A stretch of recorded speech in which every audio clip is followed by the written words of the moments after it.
Assalamualaikum adik-adik, bismillah ya. Mungkin ini eh, kajian yang lumayan menarik bagi adik-adik, yaitu rumusan masalah dalam penelitian ya. Kenapa menarik? Karena apapun yang akan kita lakukan nanti selama penelitian itu terkait dengan upaya penyelesaian permasalahan ini. Nah, apa masalah penelitian itu ya? Kemudian apa biasanya yang menjadi penyebab terjadinya permasalahan? Lalu bagaimana ciri permasalahan yang baik? Itu insya Allah nanti akan saya paparkan pada kesempatan ini ya. Nah, masalah penelitian itu adalah wilayah yang menjadi perhatian peneliti. Jadi macam-macam ya, dia bisa berupa kondisi yang ingin ditingkatkan. Jadi misalnya mutunya saat ini seperti ini, ingin dibuat lebih baik. Tapi bisa juga misalnya kesulitan-kesulitan yang mau kita tiadakan. Itu juga bisa menjadi perhatian peneliti, dan oleh sebab itu bisa menjadi masalah dalam penelitian. Atau bisa juga pertanyaan yang ingin diketahui jawabannya. Jadi ada pertanyaan yang menarik ya, yang menyebabkan kita ingin sekali tahu apa sebenarnya jawabannya. Nah, lalu apa yang menjadi penyebab permasalahan itu? Nah, ini kan cuma pengertian ya kira-kira tentang masalah penelitian. Penyebab permasalahan dalam penelitian itu kira-kira bisa jadi ada 4 ya. Cermati berikut ini. Yang pertama ya, terdapat perbedaan antara pengalaman dengan kenyataan. Contoh, misalnya saya pengalaman hidupnya ini sebenarnya adalah sebagai guru. Kok dalam perjalanan juga saya mendapat kesempatan untuk menjadi analis anggaran. Jadi dari guru menjadi analis anggaran. Pengalamannya menjadi guru, tapi kemudian dia berhadapan dengan kenyataan sebagai analis anggaran. Pasti ada masalah? Ya, pasti ya. Apa saja permasalahannya di situ? Ya macam-macam ya. Jadi katakan misalnya itu tadi saya beri contoh ya, dari saya yang sebagai guru kemudian dapat tugas jadi analis anggaran. Kemudian ini di tengah majunya sekarang misalnya kita yang biasa hanya pakai mesin tik dulu, sekarang sudah pakai komputer. Itu kan pengalaman berbeda ya dengan kenyataan yang dia hadapi ya. Nah, perubahan atau perbedaan ini menyebabkan ada masalah. Contoh lagi apa? Ingat dulu kita pernah populer dengan istilah sentralisasi. Jadi semuanya diatur dari pusat. Kemudian ada perubahan dan menjadi sekarang atau yang lebih dikenal dengan desentralisasi. Sudah tentu ada perbedaan pengalaman ya. Jadi situ bisa jadi muncul permasalahan. Itu yang pertama ya. Yang kedua, terdapat penyimpangan antara yang direncanakan dengan kenyataan.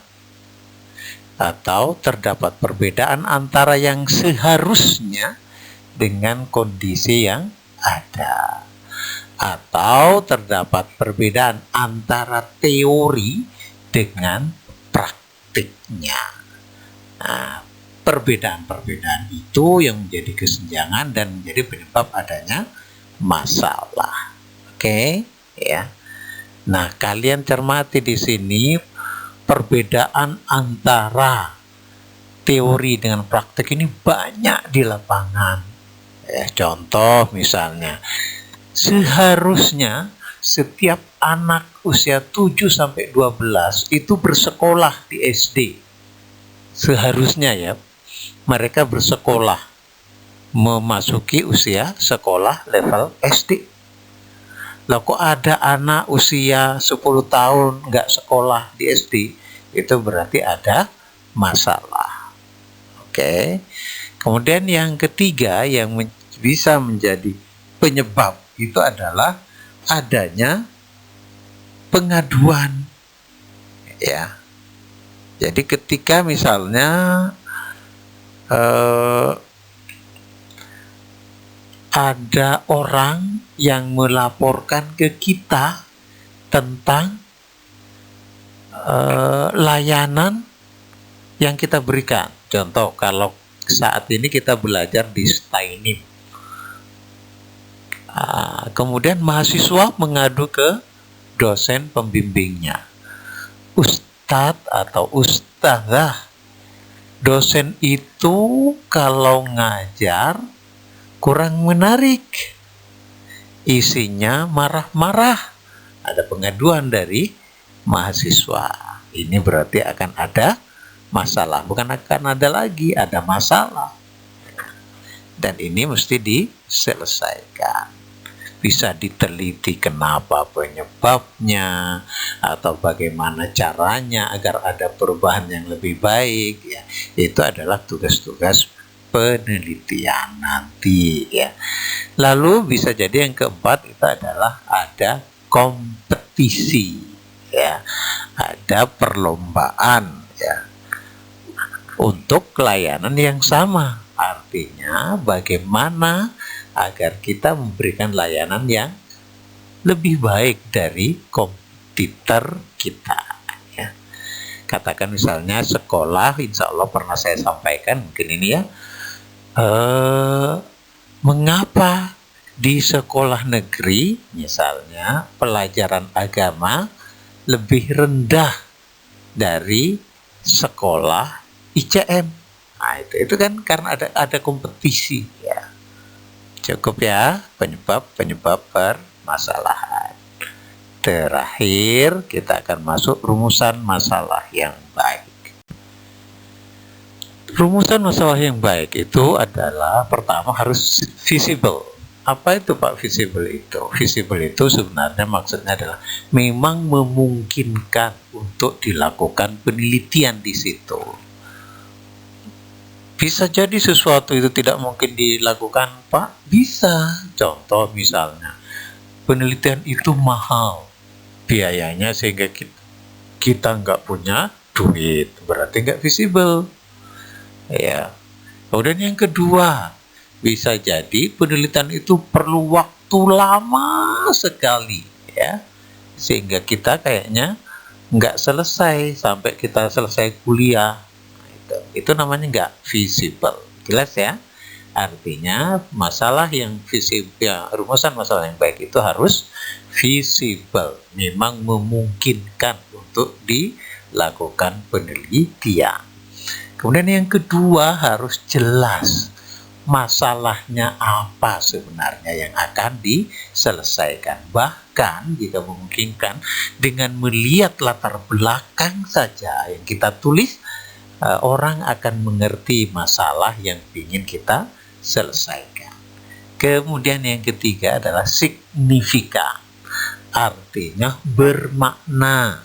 Jadi penelitian itu kalau kita lakukan ada gunanya. Jangan sampai penelitian itu dilakukan ternyata nggak ada makna apa-apa di sana. Terakhir, etis. Maksudnya penelitian itu, ya, pilih yang etis. Masalah yang bagus di kita itu yang etis. Apa Pak contohnya? Contoh, ini udah tahu nih di sini masyarakat Muslim, ya, masyarakat Muslim ini dominan di sini di Indonesia. Lalu diadakanlah penelitian misalnya, apakah Al-Quran layak untuk dijadikan pedoman hidup misalnya di Indonesia? Itu kan nyinggung perasaan orang Islam. Sebaiknya lakukan atau rumuskan masalah yang tidak membuat masyarakat yang dominan itu